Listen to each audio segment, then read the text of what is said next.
No climber sets out expecting their summit bid to end in silence. But above 8,000 meters, the laws of physiology are absolute. A judgment blurred by hypoxia, a glove lost in minus 27 degrees cold, or a single sit down to rest, each becomes a final line the body cannot recross. In each case this film examines, the so-called mistakes weren't reckless choices. They were symptoms of brains and muscles starved, fogged, and slowing by just 10 or 20%, sealing fate before help was possible. The true horror isn't falling, it's never realizing the fall began. This is the anatomy of Everest's most irreversible disappearances. So, how does catastrophe start with nothing but a breath, a heartbeat, a moment's pause? 13 hours after leaving high camp, Marco Siffredy reached the summit of Everest at 1312 UTC. He stood at 8,848 meters, the highest point on Earth, carrying a 6-kilogram snowboard rig on his back. The push had been relentless. No supplemental oxygen, no margin for error, just the thin air of the death zone pressing in with every step. In the logbook of high-altitude physiology, this is where the numbers begin to turn fatal. Above 8,000 meters, arterial oxygen saturation drops to 45 to 55%. At these levels, the brain's executive functions start to brown out. Slope judgment, balance, and reaction time degrade by a fraction, a 10 or 20% loss that rarely announces itself, but quietly strips away safety with every hour spent at altitude. Siffredy's ascent was slow, even by Everest standards. Chest-deep snow forced detours and delays. Each hour above 8,000 meters doubled his risk of cerebral edema. The body's reserves, glycogen, hydration, thermal buffer, drained away, replaced by thickening blood and a growing fog in the mind. Sherpas noted his exhaustion at the summit, describing him as tired, too much climbing. There was no celebration, only the mechanical preparation for descent. The 6-kilogram board, the bindings, the gloves, each adjustment demanded fine motor control that cold and hypoxia had already begun to erode. Slow. At the summit, the oxygen deficit was not just a number. It was the silent hand that would decide whether a simple binding adjustment or a minor stumble could be recovered. The descent awaited, but the body's margin for error was already gone. The next failure would not be dramatic, but incremental. An unseen slip in perception, a hesitation in movement, a single moment when the brain's dwindling resources would no longer be enough. Perception at 8,800 meters is not just dulled, it is warped. As Marco Siffredy began his descent, the world under his boots no longer matched what his eyes or muscles reported. The Hornbein couloir, a 50-degree sheet of ice and snow, can appear deceptively gentle to a brain starved of oxygen. Studies of climbers at these altitudes show that even a 10% drop in arterial oxygen saturation leads to balance errors, with the inner ear's hair cells, responsible for sensing tilt and acceleration, firing out of sync. The result is a subtle but deadly misreading of slope angle. A face that would trigger caution at sea level now seems manageable, even inviting. This is not bravado. It is the predictable effect of hypoxia on the vestibular system. The brain's spatial judgment narrows, tunnel vision sets in, and the climber becomes locked on the goal of downward movement, blind to the true gradient beneath. Fine motor skills, needed to adjust a binding or check a boot crampon, slip away as nerve conduction slows in the cold. Siffredy's exhaustion, noted by his Sherpa companions, was not simply physical. It was the outward sign of a brain losing its grip on three-dimensional space. A 10% miscalculation on a 50-degree slope can mean the difference between controlled descent and an unrecoverable slide. The margin for error is erased before the climber ever feels in danger. In the death zone, the body's sensors betray their owner. The mountain does not need to move. The ground simply tilts, unnoticed, until the line between standing and falling disappears. No one saw Marco Siffredy fall. The Hornbein couloir, steep and silent, left no witness and no tracks. Sherpas at the North Pole later described a distant figure, standing, then sliding, vanishing down the face with no sound, no cry, and no visible attempt to recover. Search teams combed the descent line days later, finding no snowboard marks, no scattered gear, only a single broken pole at 8,600 meters, an artifact of struggle or perhaps a final attempt to halt a slide that could not be stopped. With each hour in the death zone, the body's ability to react fades by degrees. A 10% loss in muscle control can mean hands that fumble, feet that cannot edge, a torso that cannot arrest momentum. Above 8,000 meters, the snow erases evidence quickly. Wind fills in tracks within minutes. Ice absorbs the memory of a fall. There is no forensic trail, only the absence of a return. In the forensic record, Siffredy's disappearance is a blank space. No board, no body, no radio call. The mountain kept him. For searchers, the only certainty is the artifact left behind and the knowledge that at this altitude a single lapse, born not of carelessness but of a brain and body running out of oxygen, can erase a life without warning, without trace. The descent became invisible, irreversible, and final. Christo Prodanov's hands were already losing the battle before the summit. Above 8,000 meters, even the best gloves become little more than a thin barrier against the cold. In the spring of 1984, wind chills on Everest's west ridge dropped to minus 27 degrees Celsius. At these temperatures, nerves in the fingers slow their signals by almost 2% for every degree below freezing. Laboratory studies mirror this. A drop to minus 27 means an 18% loss in nerve conduction velocity. For a climber trying to operate a radio or adjust a carabiner, that 18% is the gap between action and paralysis. Reports from the Bulgarian team describe Prodanov fumbling with his radio, struggling to transmit a fragmented summit confirmation. Somewhere on the descent, he lost a glove. Above 8,500 meters, losing gloves is effectively a death sentence.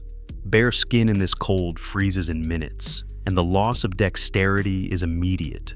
Fine motor tasks, clipping a rope, tightening a buckle, even holding onto an ice axe, become impossible as the hands stiffen and the nerves misfire. This was not carelessness. It was the predictable result of cold and hypoxia working together. As the body's core temperature drops and oxygen levels plummet, the brain's signals to the hands arrive late or not at all. The simplest movements become insurmountable. Prodanov's last radio calls grew more disjointed, a sign that the cold had crept from his fingers to his mind. In the death zone, isolation is not just a matter of distance, but of physiology. Even with a working radio, the body may no longer be able to press the button, let alone form a coherent call for help. In the thin air near Everest's summit, the voice is often the first thing to go. Christo Prodanov pressed the radio button with stiffening fingers, but the words that reached his team were already dissolving. Instead of a clear message, only static and clipped sounds broke through, half-formed syllables, the click of the transmitter, a fragment of breath. The line between speech and silence blurred as the cold crept deeper. Above 8,500 meters, nerve signals in the hands slow by nearly 20% for every 10 degrees below freezing. At minus 27 degrees Celsius, the body's electrical wiring falters. What should be a simple act, pressing to talk, forming a sentence, becomes a struggle between failing nerves and a mind clouded by lack of oxygen. On the other end, teammates strained to make sense of the transmission. The summit confirmation came in broken pieces, a mosaic of sound that hinted at triumph but offered no detail. Then, the radio fell quiet. No full words, no calls for help. Only the occasional click, as if the hand holding the device could barely manage the pressure needed to activate it. This is how cognitive fog announces itself, not with a dramatic outcry, but with a voice that flickers and fades. The cold strips away the ability to coordinate tongue, lips, and breath. Hypoxia robs the brain of the clarity needed for speech. What remains is a haunting silence, broken only by the mechanical noise of a failing connection. In the death zone, a voice reduced to static is more than a technical failure. It is the body's last attempt to reach out, already half vanished into the mountain's emptiness. Heat is the last currency above 8,000 meters, and Christo Prodanov's body had spent it all. In the death zone, the engine that keeps a climber alive is not the heart or lungs, but the slow burn of calories stoking internal warmth. Once the summit is behind, metabolic output drops, food and oxygen gone, muscle shivering exhausted. The body, desperate to conserve, starts shutting down heat production. Studies of high-altitude exposure show a climber can lose up to 40% of their heat-making capacity after hours without fuel and rest. For Prodanov, alone and out of reserves, this was not a gradual chill, but a thermoregulatory crash. At this point, shivering, the last defense against the cold, flickers and fails. The body's thermostat, governed by the hypothalamus, can no longer respond. Temperature falls unchecked. The skin cools, then the core. Blood thickens, circulation slows, and the brain's signals become static. There is no way back from this spiral. Above 8,500 meters, with no backup, no partner, and no chance of rescue, the body's heat debt becomes fatal. This is the irrecoverable state. Hands that cannot grip, legs that cannot rise, and a mind slipping quietly into confusion. Prodanov's vital signs, never recorded but well understood, would have shown a core temperature dropping past the threshold for survival. The body makes its decision and the mind has no override. In the death zone, the loss is not dramatic but final. The cold cascade ends with silence. The mountain kept him.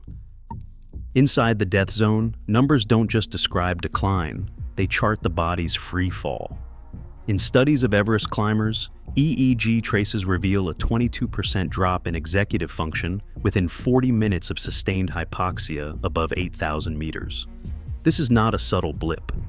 It is a measurable collapse in the brain's ability to plan, weigh risks, or even recognize the need to turn back. The frontal lobe, starved of oxygen, flickers in and out of coherence. Working memory shortens. Complex decisions, whether to descend, how to use the last sips of water, when to rest, become impossible to hold in mind. For climbers like Joshua Kirui, the numbers are not abstract, as his arterial oxygen saturation fell from 68 to 54%.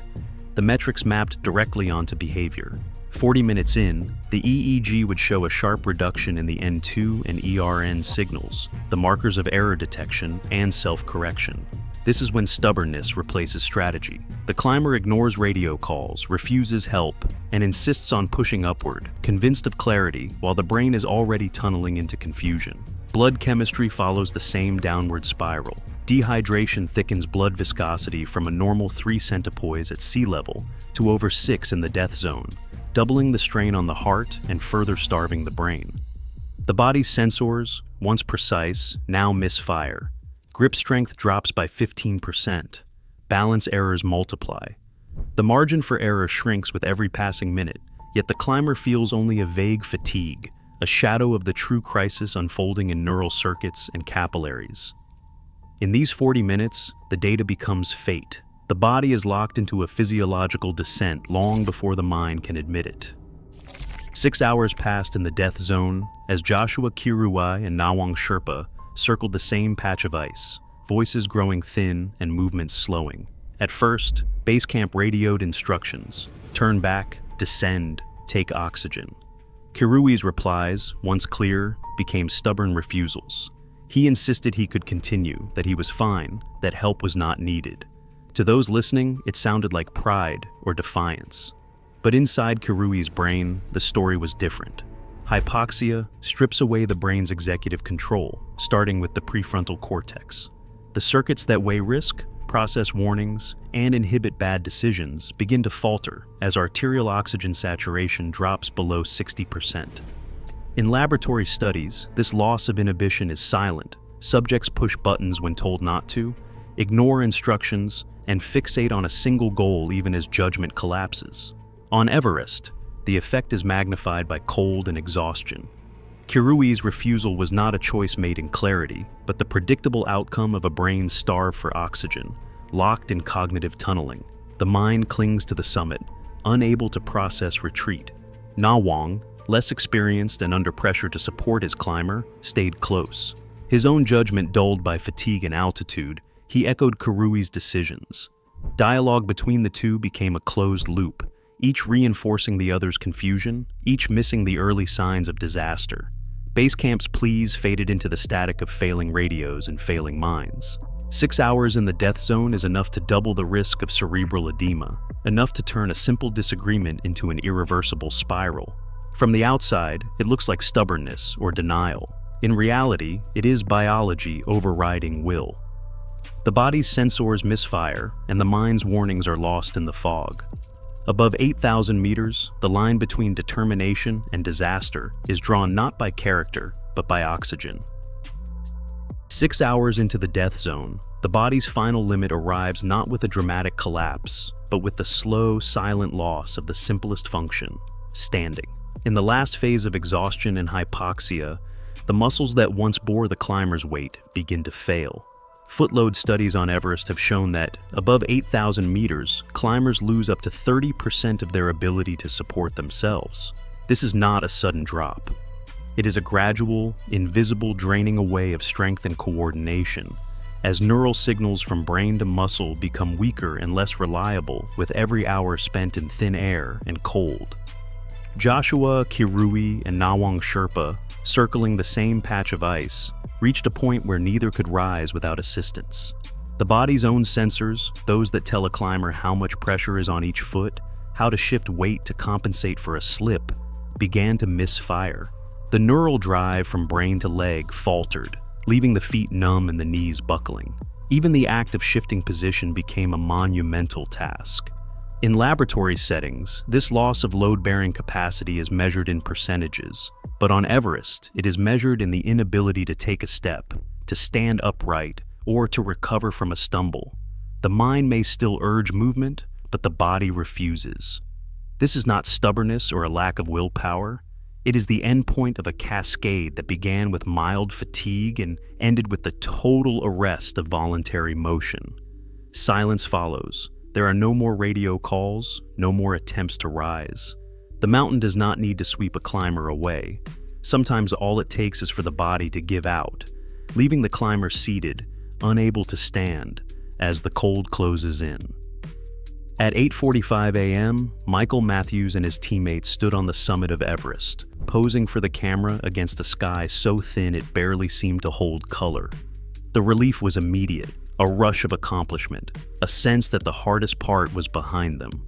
But on Everest, the summit is not the finish line. It is the halfway point.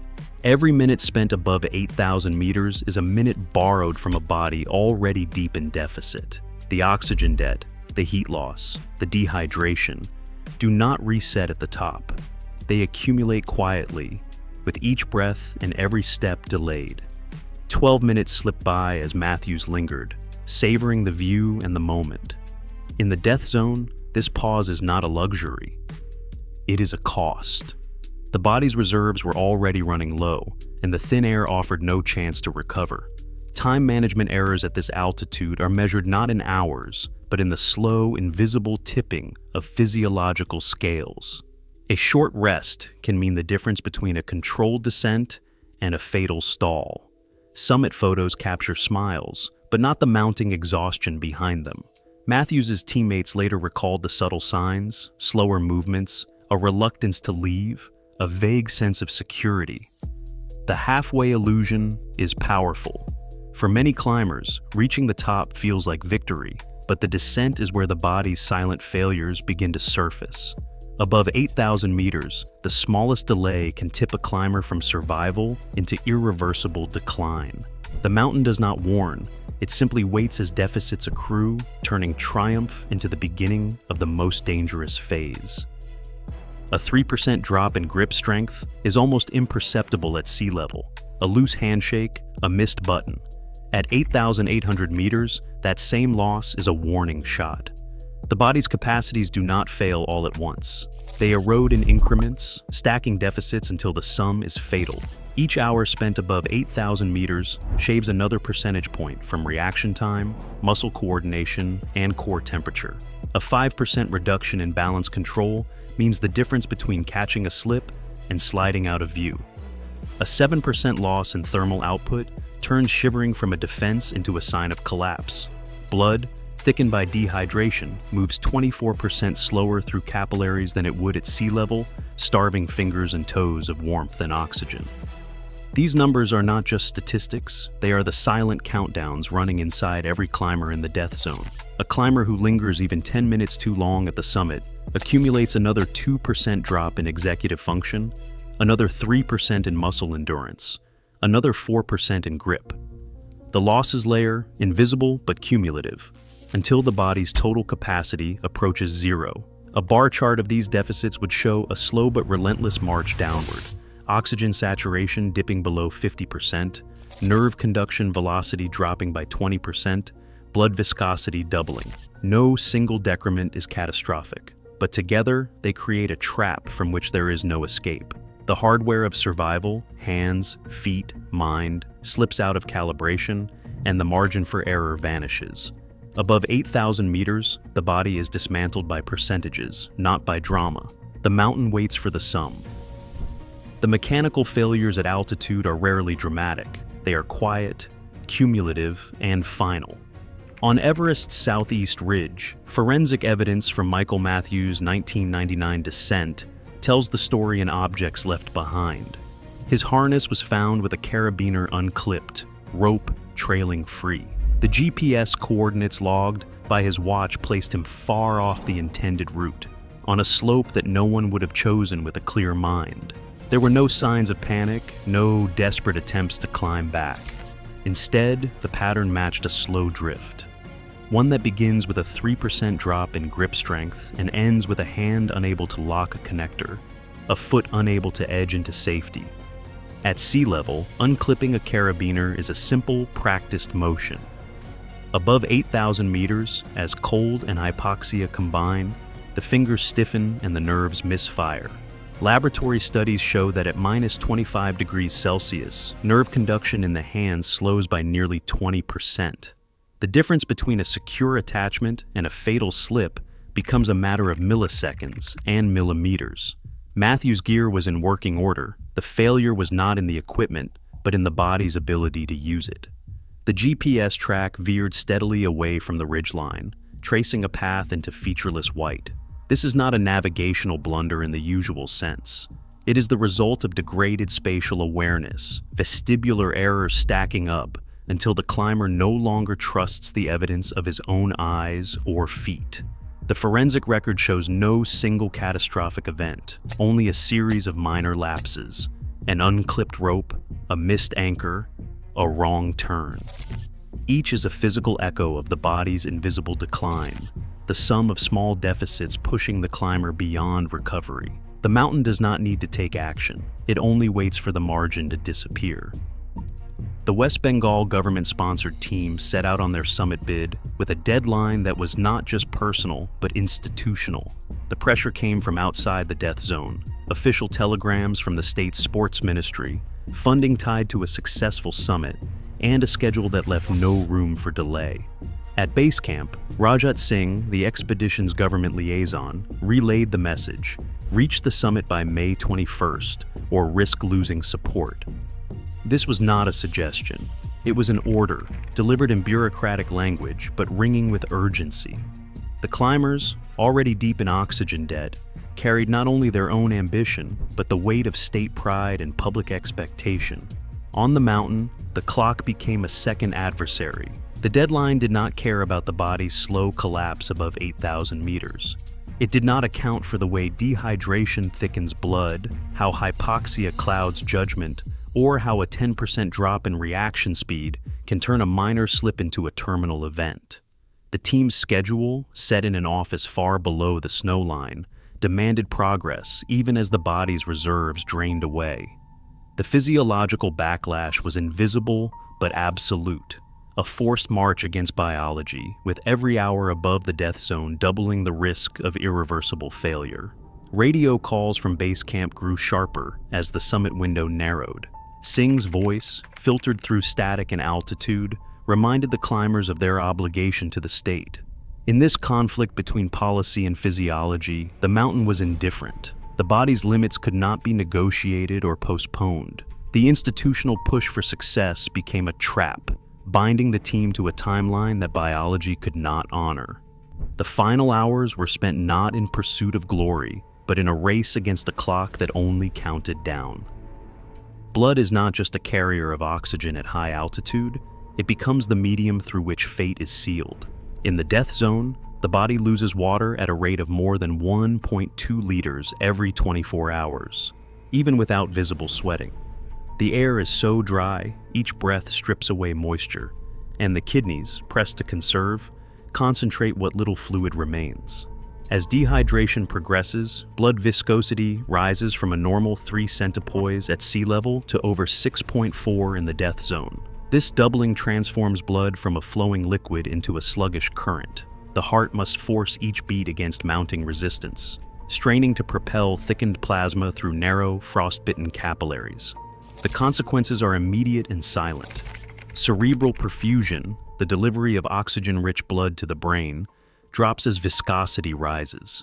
At 310 milliosmoles per kilogram, the blood's osmotic pressure signals crisis.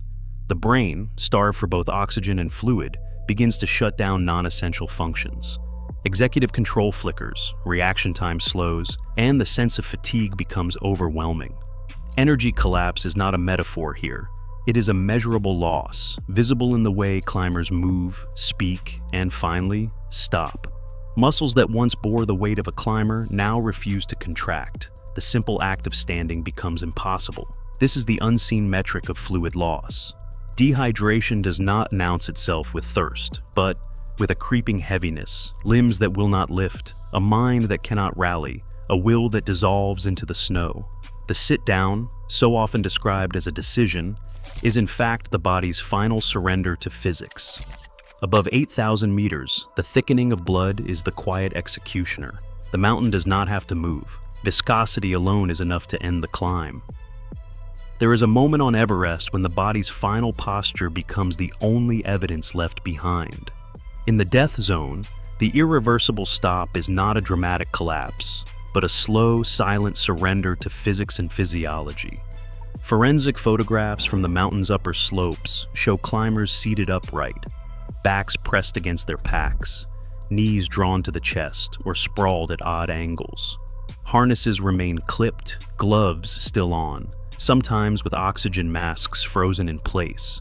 The posture is not one of panic or struggle. It is the stillness of a system that has quietly powered down. The sit-down is not a choice. Above 8,000 meters, as muscle fibers lose their ability to contract and neural signals misfire, the act of rising becomes impossible. Packs are left on because the strength to shrug them off is gone. Ice axes rest loosely in hands that can no longer grip. Boots remain laced, sometimes half unzipped, as if the climber intended to adjust for comfort but never finished the motion. The body's last position is a record of incremental losses, a 15% drop in leg power, a 20% fall in nerve conduction, a mind too clouded by hypoxia to register the danger of stopping. In the West Bengal team's case, 3 climbers were found seated, upright, eyes closed, as if resting. They had not fallen or crawled, they had simply sat and never stood again. Forensic analysis of recovered bodies shows no major trauma, no evidence of struggle, just the marks of cold, dehydration, and exhaustion. The hands, once so skilled at rope work, are curled inwards. The faces, half covered by masks, are peaceful but utterly still. The mountain's upper slopes are dotted with these silent witnesses, bodies preserved in the position of their last intention, frozen at the precise moment when the climb became impossible. The final posture is not a story of defeat, but of biology running out. Above 8,000 meters, the mountain does not need to claim a life with violence. It is enough for the body to sit down and stop. Even now, Everest's death zone remains a place where calculation yields to chemistry. Above 8,000 meters, loyalty cannot override biology, and the body makes its decision long before the mind can protest. With over 200 unrecovered climbers frozen in place, every summit push is a negotiation with physiology, not willpower. The line between ambition and oblivion is measured in oxygen saturation, not courage. The mountain keeps what biology cannot reclaim.